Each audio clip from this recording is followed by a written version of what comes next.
The book of Shemot, Exodus chapter 19, and we continue.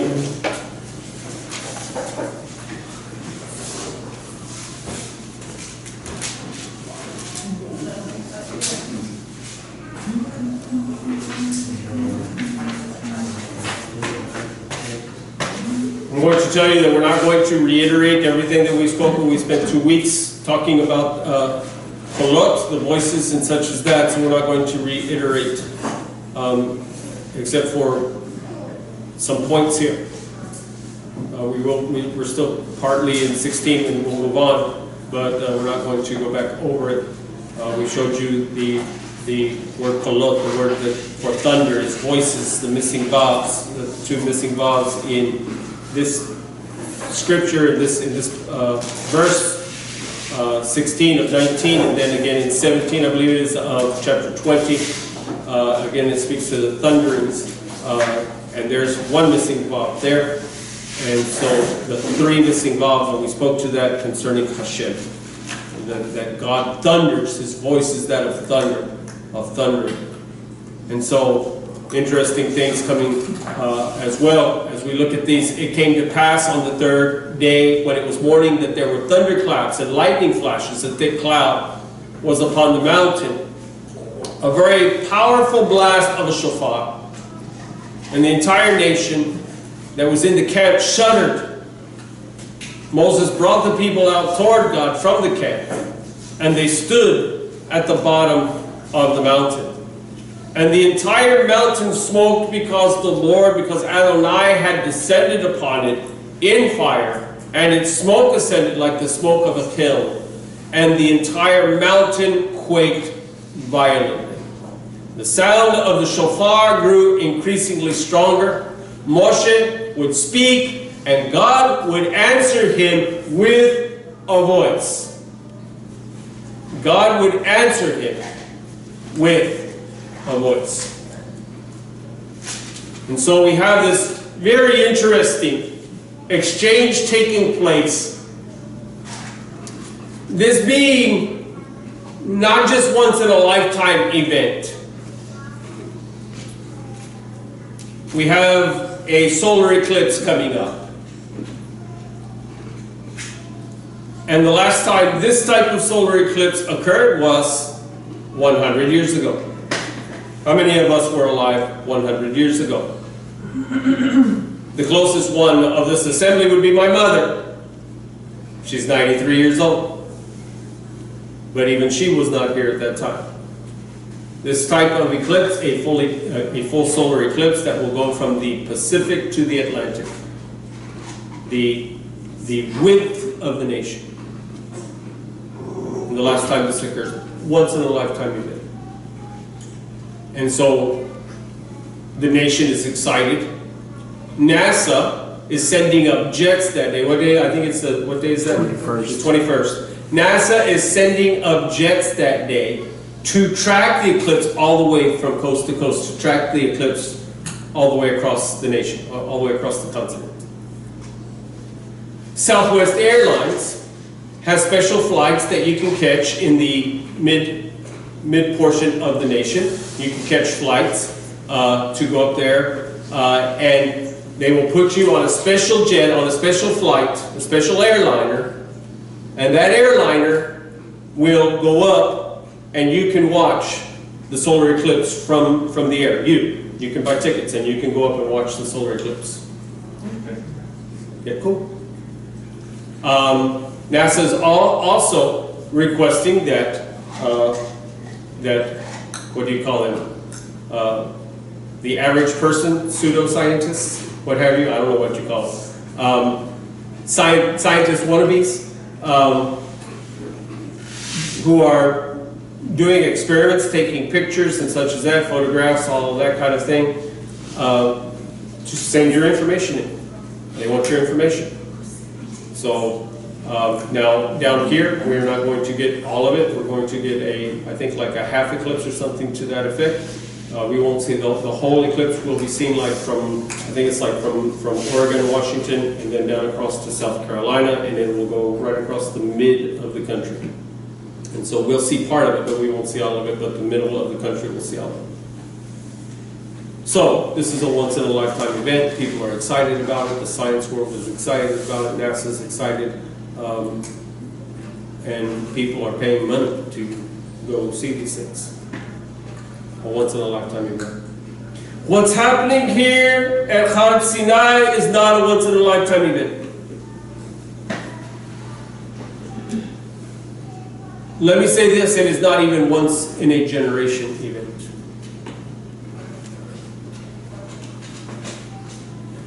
This is a once-in-an-age event.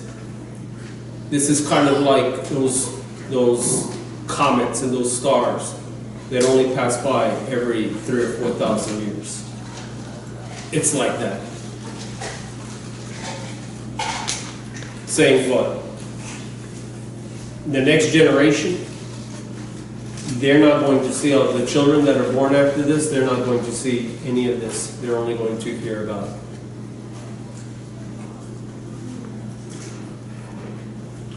And the following generation, and the following generation, and the following generation.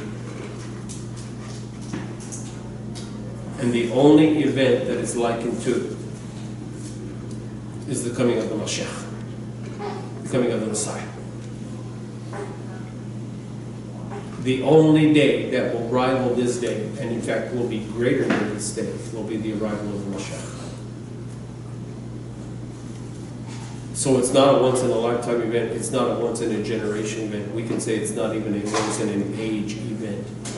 But it spans from the beginning to the end.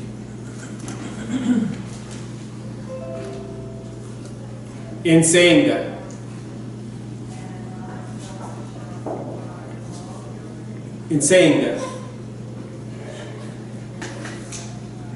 this event is so awesomely powerful that the world still speaks of it to this day. And in fact, it is this event that is the core, the heart of Judaism, whether it is Orthodox, Conservative, Reform, mainstream Judaism, Messianic Judaism. This is the heart. This is the heartbeat of our faith. This is what makes everything connect. Is this event?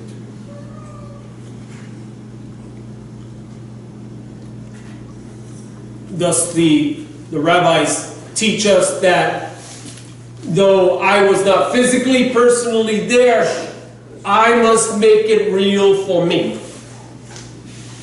It must be as though I were there. I must be involved in this event. The rabbis teach us that, in effect, we were there. That we were there. That all who follow Judaism, all who follow Torah, were there. You say, how was I there? In the loins of our fathers. That is, that they are our ancestors. You say, well, I'm not Jewish. If you are Jewish in heart, the rabbis say, you were there. Good enough. Good enough. And so they teach us that we must see it as though we were there. And we must imagine, and we must understand, and we must picture in our heart, in our mind, these things, these events, as though we were there. I don't know when I will quit using them as an analogy, because they're the best analogy that I have by Richard and Jared. Because remember what I was telling you last week, that this is what? What is this event? This is the wedding. This is the marriage. This is the ketubah.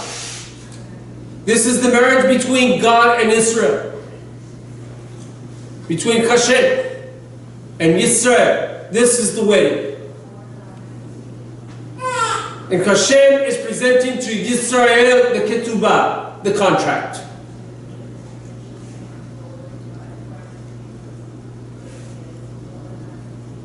Many of us went to Richard and Charity's wedding.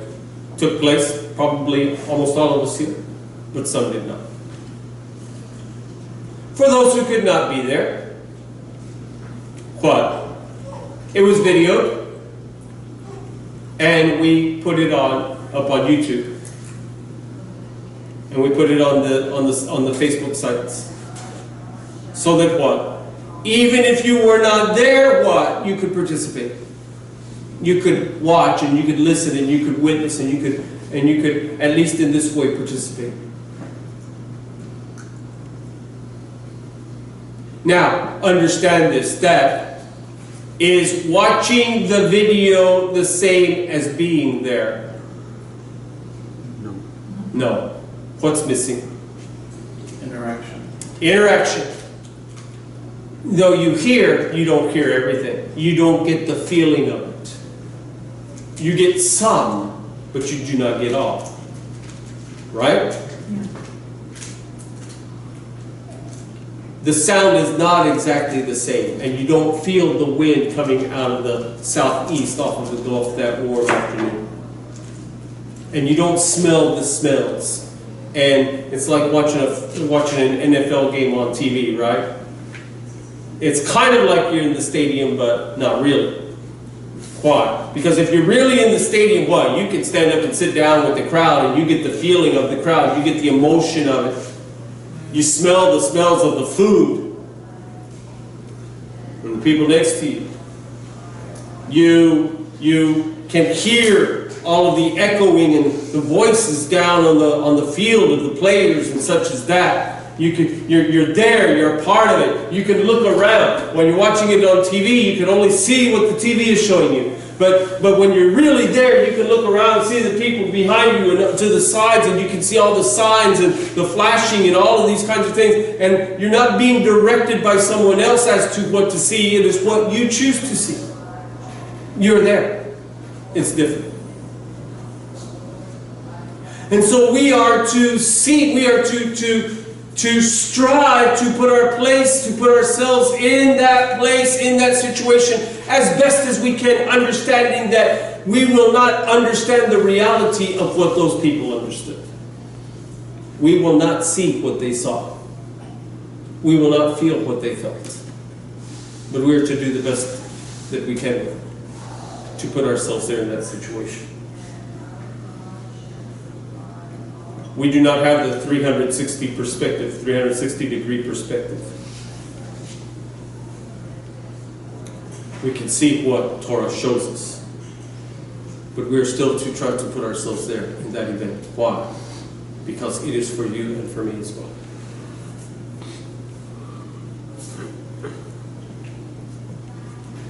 We asked the question last week, towards the end of the message. Why? What is this all about?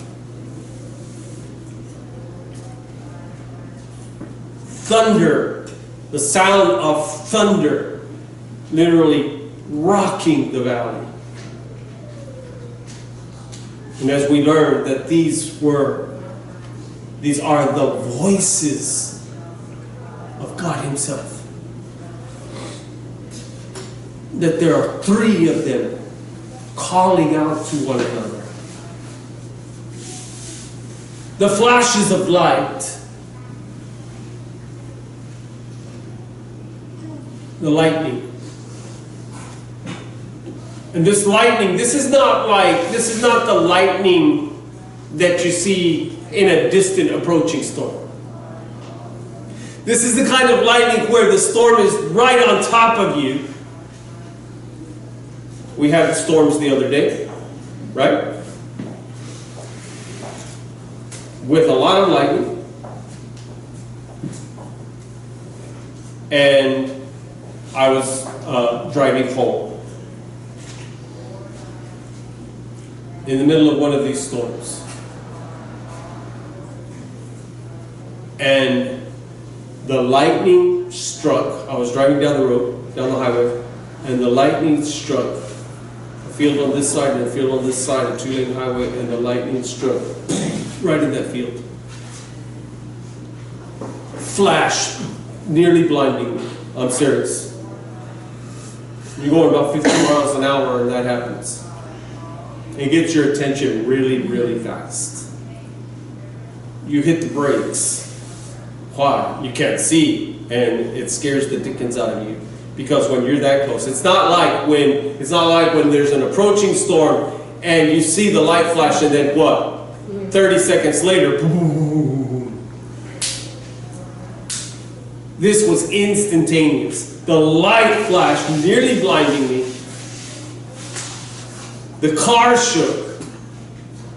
And the clap of thunder, boom! And it was so close to me that I felt the electricity in the air. The hair on my arm were standing up. I could feel the electricity in the air. Can you say freak? I freaked a little bit. I freaked just a little bit. I said, woo! Wow, that was close. I said it out loud to myself. Nobody was there, just me. I said, wow. And for a little bit of time, there's a little pitter-patter of heartbeat, and there's the adrenaline, that feeling, that tenseness and kind of excitement, but scared. And it was this kind of lightning that they're seeing. It's not lightning of a far off distance. You see movies of the giving of the Ten Commandments, and the clouds over the mountain, and you see the heat lightning flashes in the cloud. And no, this was lightning. This was there, and the booming. And the booming is actually the voices of God speaking, calling out to one another.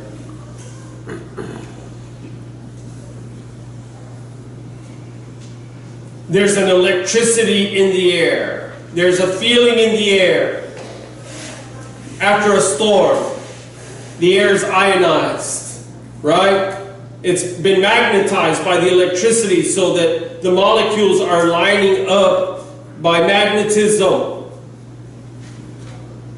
And it has a way of purifying the air so that the air feels different, and there's almost a smell to it, a sense to it after these kinds of storms. This is what's taking place here.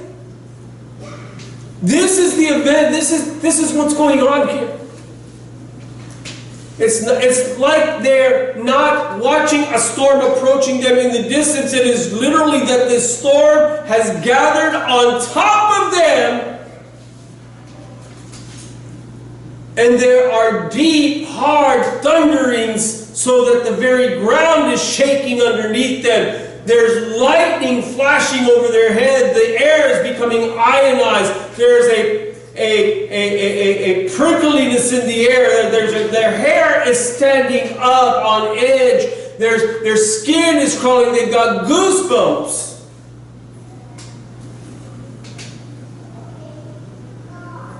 As they're watching all of this.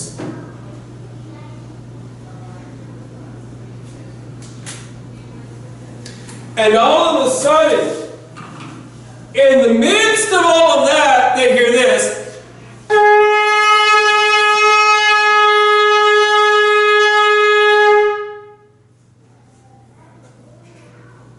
Did you like that? Did you get scared? Yes, because I need to pick it up.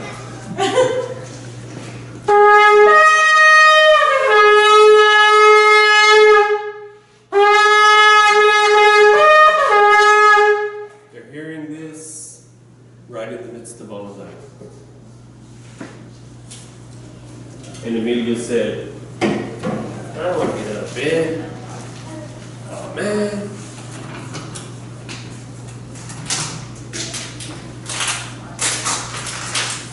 What is this all about? Attention Kmart shoppers. Blue light special. Attention Walmart customers. God's getting their Attention. by what means? Every physical means possible. By what? Sight, sound, feel. Everything. They can literally feel, they can sense by their senses. Not just their physical senses, but their emotion and their spirit, their heart, every aspect of their being is being awakened, notified, alerted that something very different, very strange, very special is taking place here. And by the way, the last time that God interacted with His people this way, not this way per se, but the last time that God had interacted with man was in the garden.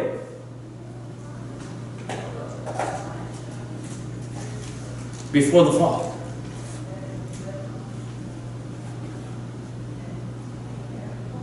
And that had been thousands of years earlier.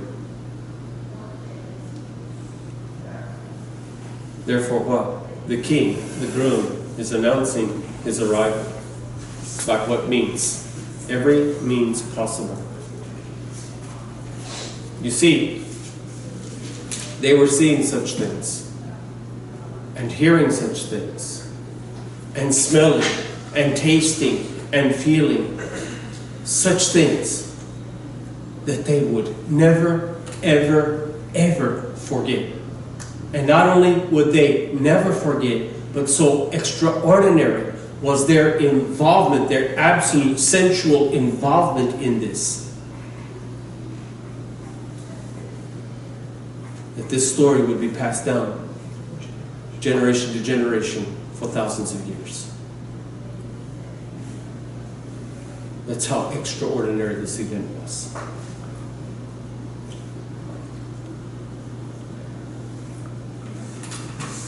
Have you ever been to Disney World, Disneyland? Fiesta, Texas, Six Flags, SeaWorld. Not SeaWorld so much. More of these other places. Why? The reason why I'm pointing to these is because of the rides. What are the rides all about? They're scared. I need to get them on. It's all about, well, there's good rides. There's really cool rides. Especially at the Disney World, Disneyland places. There are some really cool rides. Rides that there's a ride where you sit in a chair like this. It's like a seat lift. You're in this room with hundreds of other people. It's like a theater. But you remember those swings from 3rd and 4th grade, whatever, the playground swings with the chains, and it had the little bar that comes across, and you would sit. It's kind of like that. The chairs are kind of like that, except for they're sturdy. They have this giant screen in front of you, and they dim the light, and everybody's lifted up, and all of a sudden on the screen you're in an airplane taking off. A real airplane. And the seats begin to shift. And it affects your senses in such a way that it literally feels like you are flying. Now, I've flown before and I know what it feels like. And it feels like you're being picked, and you're looking, and it's like you're looking out the window of the cockpit. And they keep changing the aircraft. And you're in a fighter jet, you're in this and you're in that. And finally you end up being in one of those paragliders.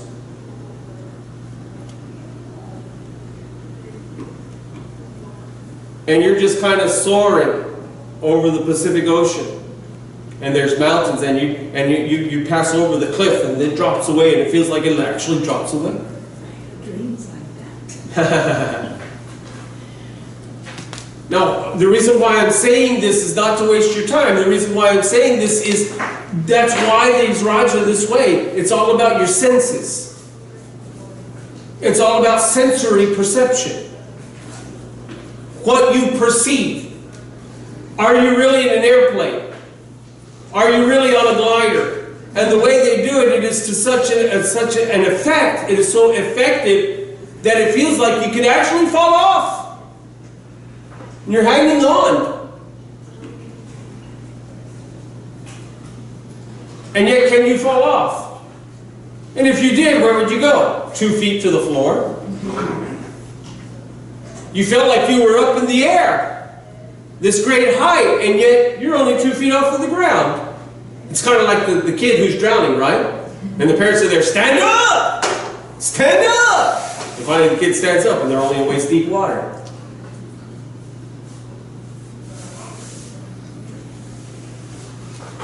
The same with the roller coaster rides. All of these kinds of rides. It's all about sensory. It's all about your senses. This whole thing of Har Sinai, of Mount Sinai, is sensual perception. Your senses, your sensitivities. And as we were speaking last week, that they were so overloaded, that they were seeing, they're not hearing, they were seeing the voices.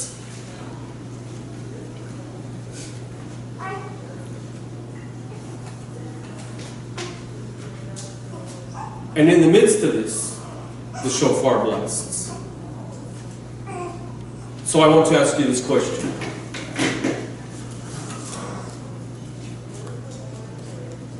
How many people do you suppose stayed in bed that morning?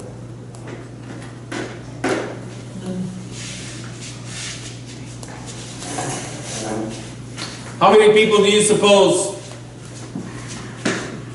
stayed in their tent that morning? How many do you suppose stayed in their tent that morning? Not a one. Do you suppose that Mama said, well, you know, hubby hasn't eaten yet and he's really hungry and he gets grouchy when he hasn't eaten, so I need to keep fixing his breakfast. I need to keep cooking. Huh? And do you suppose that the father was out there saying that the husband, the head of the home, was out there saying, but I have all of these sheep and they need to be taken care of and I need to take care of these things? Do you suppose? Do you suppose that that young man who had had a fight with his girlfriend the night before was standing there thinking about his girlfriend? Do you suppose that that girl that had gotten into an argument with her mother and her father the night before, do you think she was standing there witnessing all of this? Do you suppose that she was still thinking about the fight that she had had with her mother or her father? Do you think that the family was still thinking about that vacation that they were going to take the next day?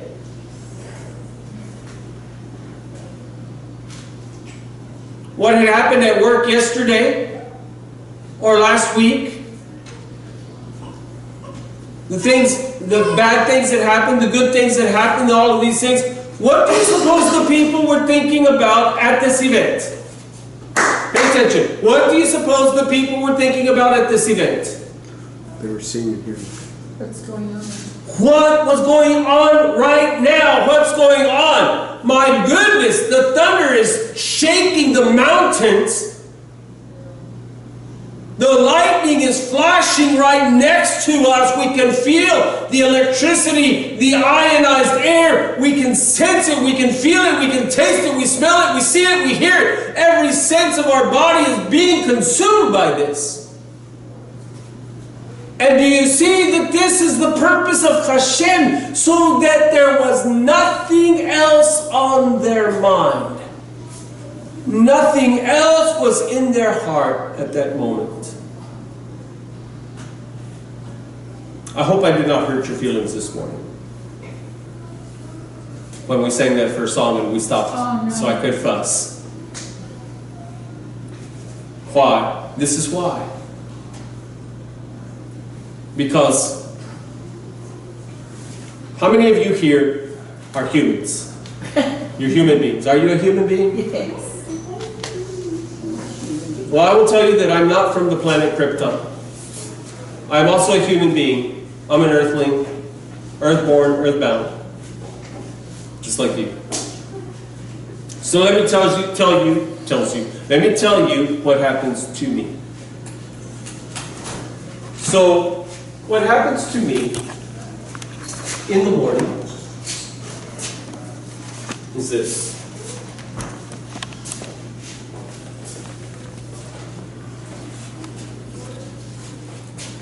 Sing to Adonai, all the earth. Tell of his salvation from day to day. Declare his glory among the nations.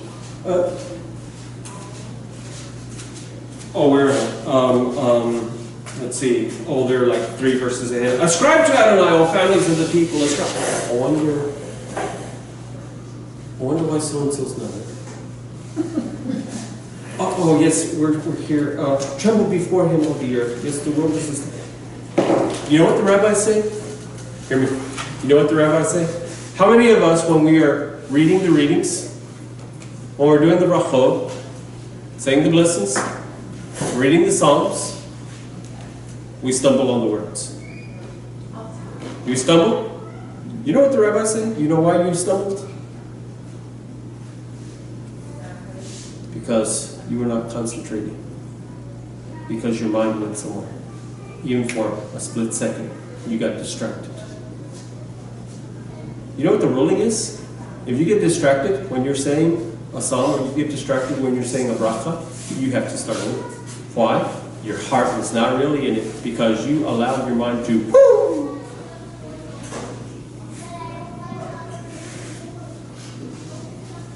This is why Har Sinai is important.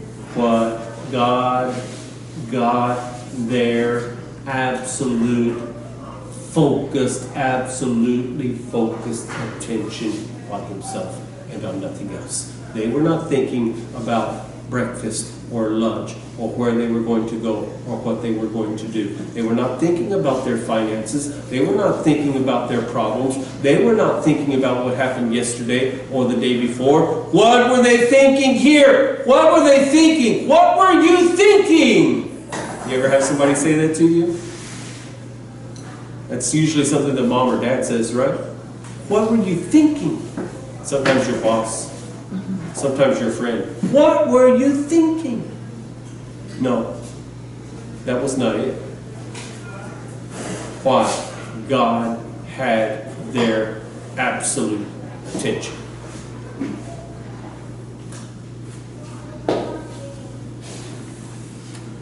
And there was nothing else on their mind.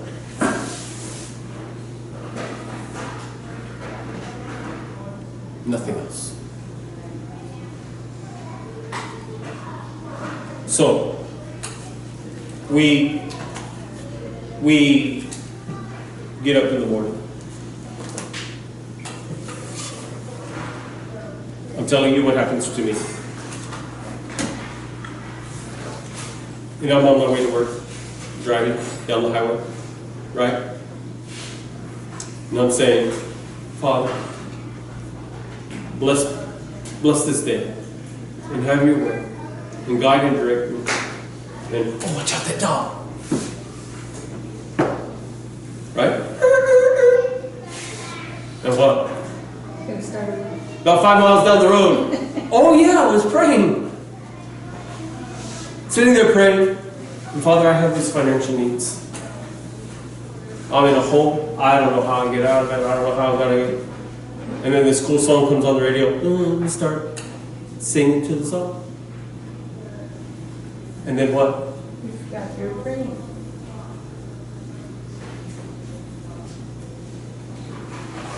Does this ever happen to you? Do you ever pray distracted prayers? Can I share the truth with you? Not hurt your feelings, but share the truth with you. Most of our prayers are distracted prayers. This is why David, the king, writes what? Early in the morning will I rise up and seek you. Why? That is the time of the least distraction. Why? Nothing's going on. Everyone else is asleep. The phone's not ringing. We are addicted to Facebook, to social media, to all of these things.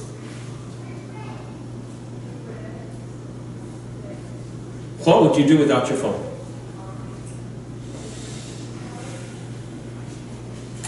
What would you do if you could not get on Facebook? You could fill your time with something else. You know that there are people who are alive today who don't know what it's like to be in a Facebookless world? Do you know that when I was even a young man, these were inconceivable? In fact, you know that there is more memory, there's more power, more memory in this than there was in the first rocket that landed on the moon. First spacecraft that landed on the moon. There's more, what do you call it? Processing ability. You know that the computer that it took to put the first people on the moon filled up an entire room, huge room.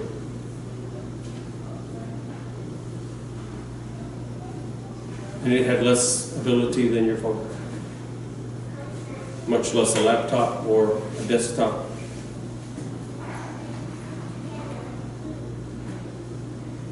Why am I saying that? I'm saying that there was a time when these things didn't exist.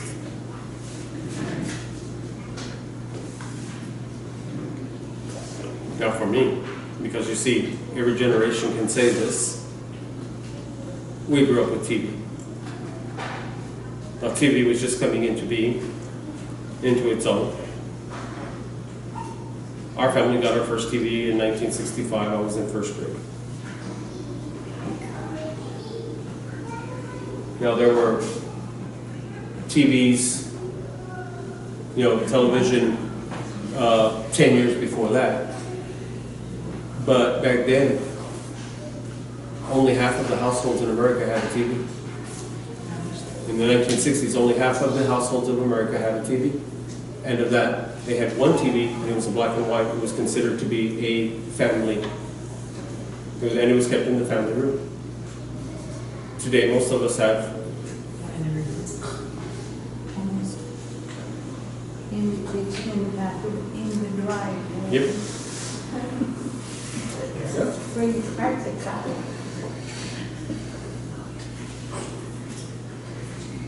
Why am I telling you that? The reason why I'm saying all of this is this. Look, it's all distraction.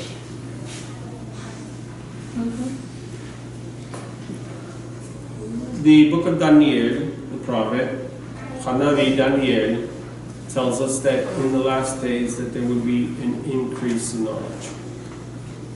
But please, please, please note this. It says there would be an increase of knowledge, not an increase of wisdom. And there is a great distinction there. Why? Because the rabbi that I was listening to this morning was speaking to this, that wisdom, the scripture says wisdom comes from the heart. Knowledge is just information. And you can have all the information you want to have. And still be, dumb as a doorknob. Still be ignorant.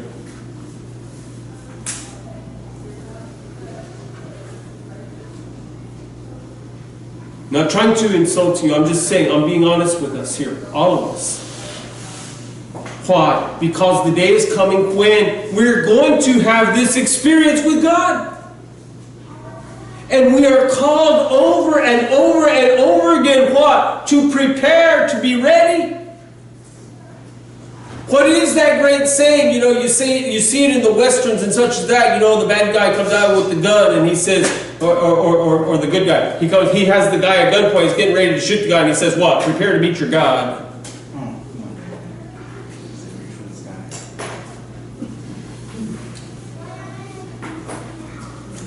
That is Scripture. The Scripture says, prepare to meet your God. We are to be prepared for the day when we return to our Creator from where we came.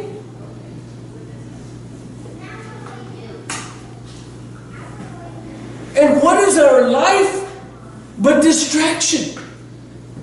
After distraction after distraction. We're thinking about this and we're thinking about that, and our heart is here and our heart is there. We're watching this, we're watching that. Our eyes are everywhere but where they should be. Our ears are everywhere but where they should be. Our mind is everywhere but where it should be. Our heart is everywhere but where it should be. Our focus, our attention is everywhere but where it should be.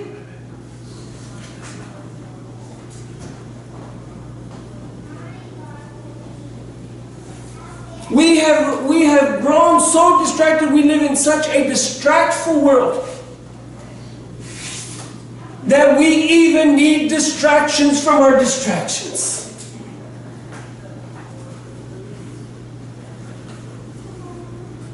We are an obsessive, compulsive generation.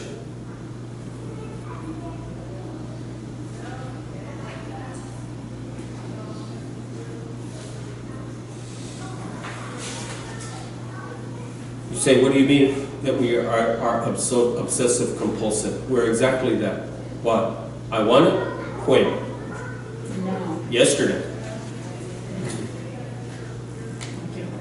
And if I don't get it when I want it, what? I have a tantrum. I throw a fit. I get all uncomfortable. I gotta have it, gotta have it, gotta have it. Don't tell me you've never felt those feelings. You walk into a store and you see and what? You want and you what? Gotta have it. By the way, that is the spirit of the 10th commandment. You shall not covet. The idea of covetousness is not just it's not just a matter of you have a desire for something, but that you have this desire that you must fill, and you must fill it now. You cannot wait.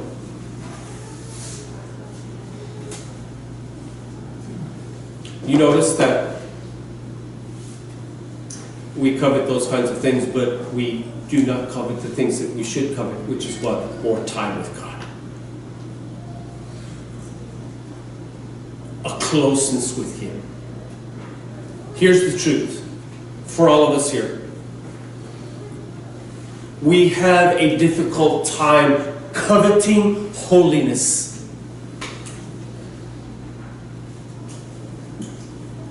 What is holiness? Separateness, separation. As in, come out and be separated, says the Lord. Separate yourself from among them. Yes. What does He say? I am a separate God. Therefore, you be separate, for I, Adonai, Anochi, Adonai, Elohecha. Kadosh. I am holy. Therefore what? You be holy.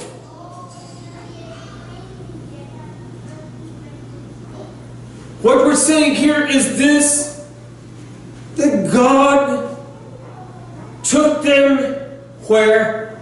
To the middle of nowhere. As far away from any civilization as they could be. To a very, very lonely mountain.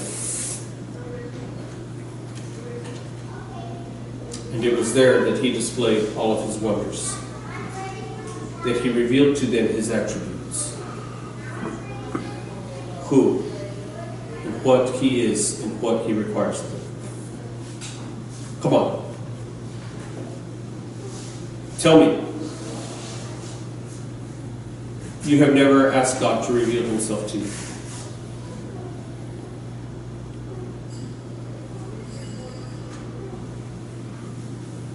I'm going to tell you something. It was not like this. It was not like this.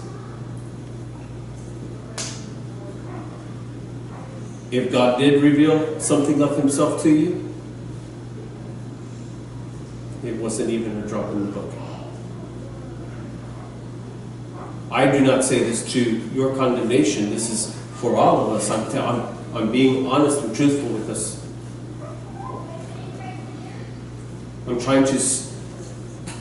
We need to get on the path.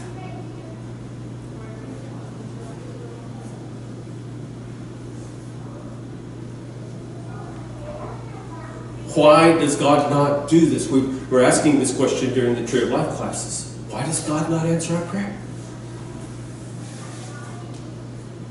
Why is he not more involved in my life? Why do I not experience him more? You see, the whole thing here at Har Sinai, it's all about experience. God wanted them to experience him, and God wants us to experience him. God wants you to have an experience, a holy, earth-shattering, absolute experience with him. God wants you and me to know him in a way in which we have never known him before, in a way which we cannot know him so long as we are where we are.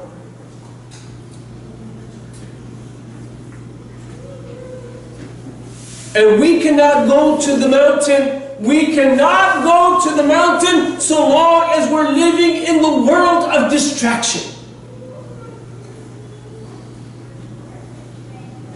We cannot go to the mountain so long as it's everything else that has our attention.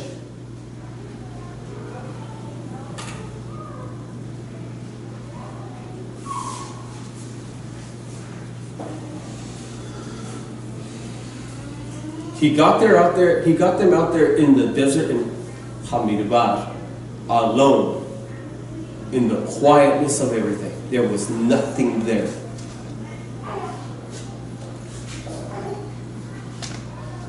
And in the quietness and in the loneliness of Hamidbar,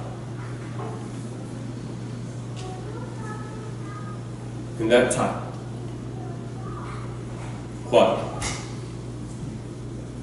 Moshe brought the people out toward God from the camp, and they stood at the bottom of the mountain.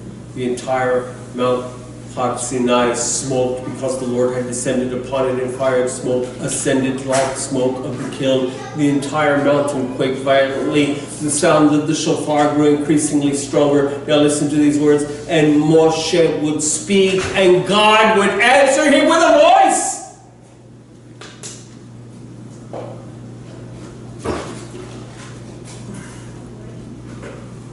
What? They were having a conversation.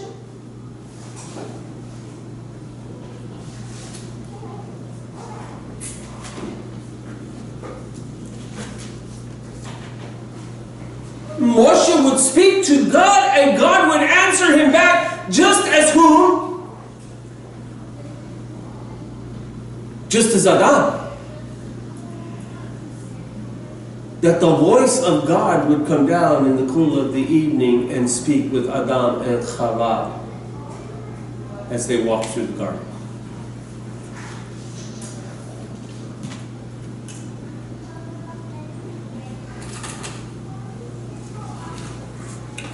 You know, in the Tanakh we read over and over, among the Naviim, among the prophets, we read over and over these words. And the Lord spoke and said to.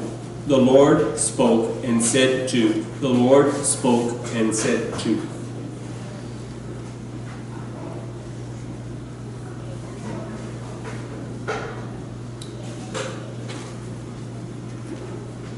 What does this mean that the Lord spoke and said to? Because we have this idea today that, what? When it says that the Lord spoke and said to, that what?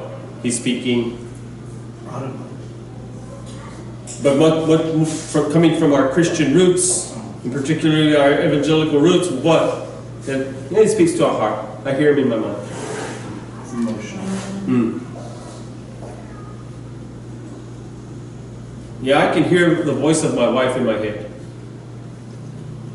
Right? Especially when I'm doing something I know she's not going to be very pleased with. I hear that voice.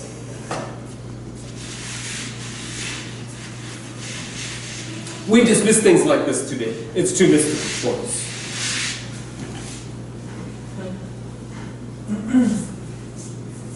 And we've been taught that, well, since Jesus came, all of those kinds of things are past.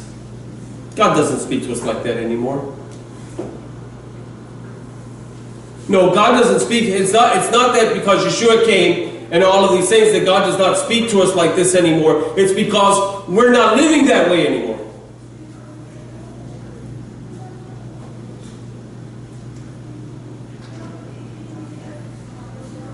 Because I can tell you something. You know this is true. Some of you, we've discussed this with you. Some of you have read these kind of things for yourself. Do you know that there are Muslims coming to faith in Yeshua, coming to faith in Jesus by the hundreds? And there are Jews who are coming to faith in. Do you know that there are Jews who are literally having visions, who are literally seeing Yeshua appear to them and speak to them? Do you know that there are Muslims having visions and that Yeshua is coming to them and speaking to them, and because of this they are coming to believe that He is the Mashiach and that He is God come in the flesh?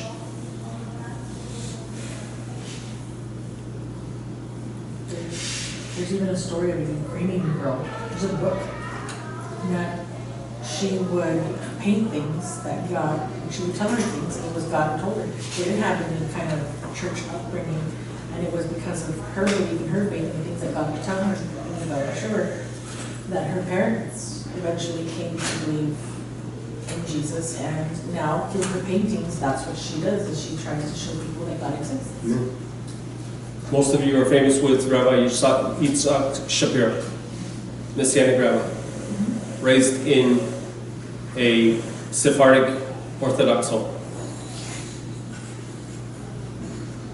who came to be a believer, who came to be a follower of Yeshua. Do you know that his family, that his mother held a funeral for him, as is the Orthodox tradition, that when a person leaves the faith, they're as good as dead? And that she literally held a funeral for him. She buried a casket the whole day. She did the whole thing. There's literally a tombstone in Israel with his name on it. She buried it because he came to become a believer of Yeshua. She eventually softened, and he would go to visit her and these things, and when he did, he would attempt to witness and testify to her.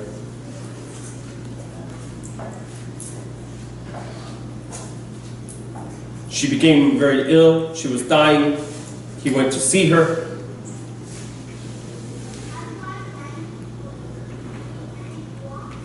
And the last time that he went to see her, she told him that she had also become a believer. And he was astounded. I heard this story from his own words just last week. He was astounded by it. He asked her, how did you come to believe? How did you come to see him as Mashiach? And she said, last night I had a vision. I was asleep and I had a dream. And he came and he visited me, and he spoke to me. Words of truth. And I believe. Within a few days she passed. But what? What I'm saying is this.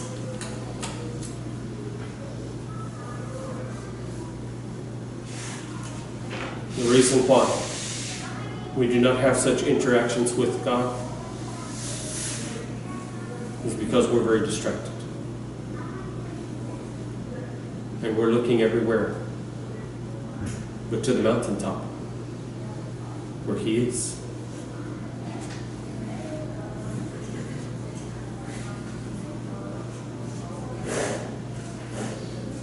We don't think about Him that much. What does David Hamelech say in the Psalm? I will meditate on your Torah day and night. Is that not what the Torah commands? Do we not read every day what? And you shall think about it when you get up in the morning, and when you are out on the way, and when you return home. You shall attach it to your hand and to your forehead, and it shall be posted on your doors and on your gates. Saying what? I will meditate on Torah day and night. I will think about God day and night.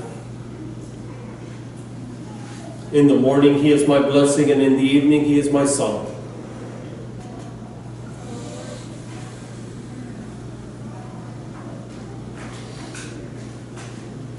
You see, even when we go to prayer, even when we gather for worship, even when we're doing these things, our minds are distracted.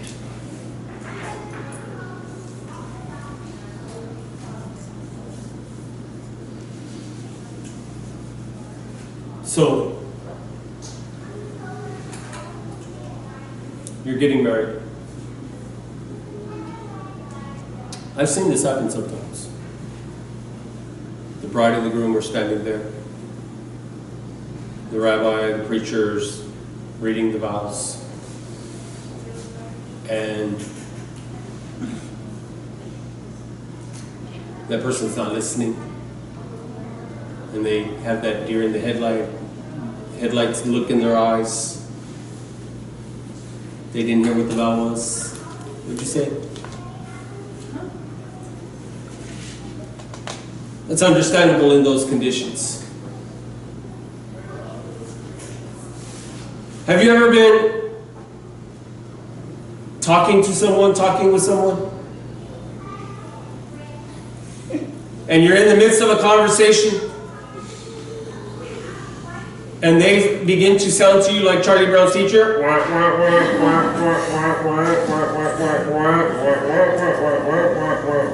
And your mind is off on whatever, your next project or this or that.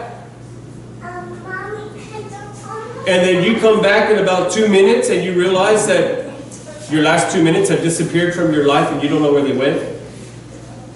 Like you were abducted by a UFO, you have no idea what this person has said to you. And suddenly you reappear and you're back on the scene. God put you back in your body. Because you were off in La La Land somewhere.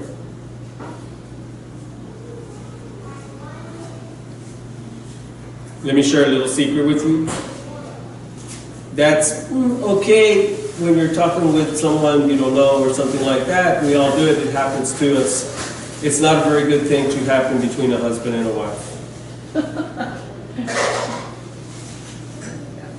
Because that person should have your attention, no? When they're there talking to you, and you are distracted by other things, it's not a good thing to happen between you and God. You know what's amazing? In our conversations with God, watch this. You know what's amazing in our conversations with God? When He's talking to us, when He's talking to me, I get distracted. When I'm talking to Him, I get distracted. Either way, what? I'm the one who's distracted. He's paying to me His attention, and I'm giving Him what back?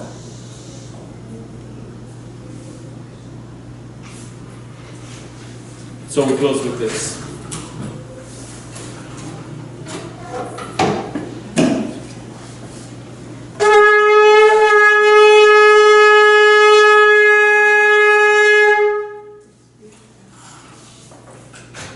You know why I did that? What does it say here? Verse 19. And the sound of the shofar grew louder and louder. The sound of the shofar grew increasingly stronger.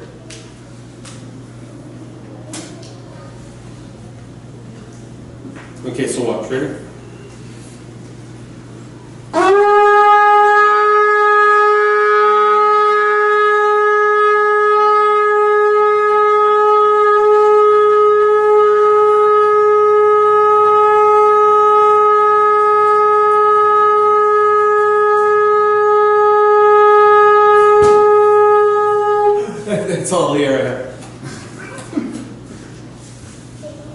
Why did I do that? As it started out how? What happened? Ran out of air. As I run out of air, what happens to the sound? It's bigger. Softer and softer, unstable, until eventually what? Selah. Notice that here the opposite happens. What is the opposite? It did not start off strong and then grow weak and unstable. Rather, it started off strong and became stronger yet. And the longer it sounded, the stronger it became, the louder it became. And louder, and yet louder, and yet louder, till the whole earth was filled with the sound. The sky was reverberating with the sound of the shofar.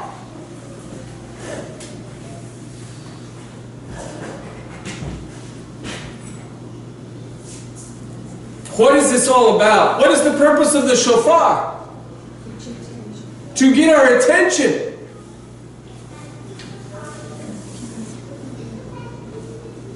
To listen up.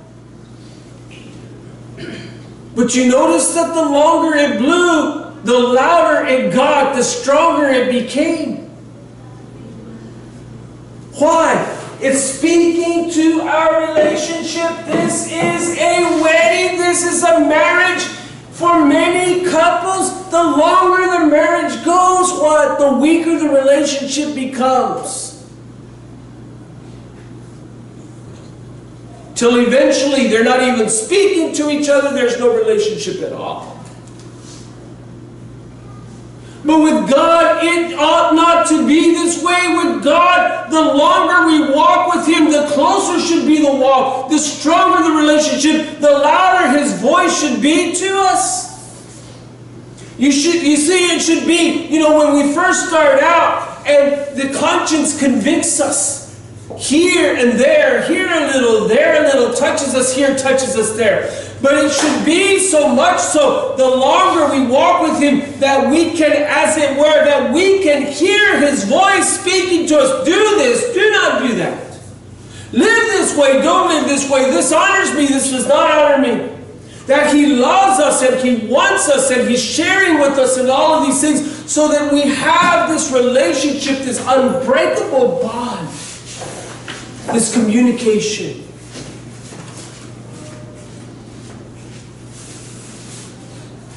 And this is the way it should be. Sadly, for many of us and for many believers, whether it's Messianic or Christians, the longer we walk with Him, the longer we go in this relationship,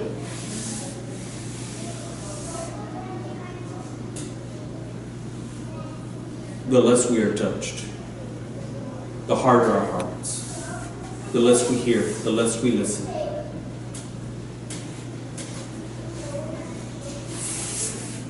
Rather than the voice of God growing weaker in our ear, in our heart, in our mind, it should be growing stronger every day.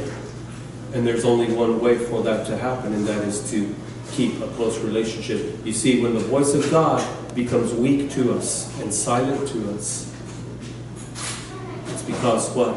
We have drifted away so that we cannot hear Him.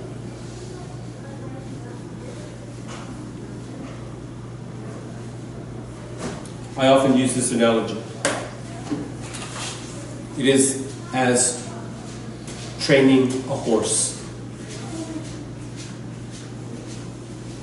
to be ridden.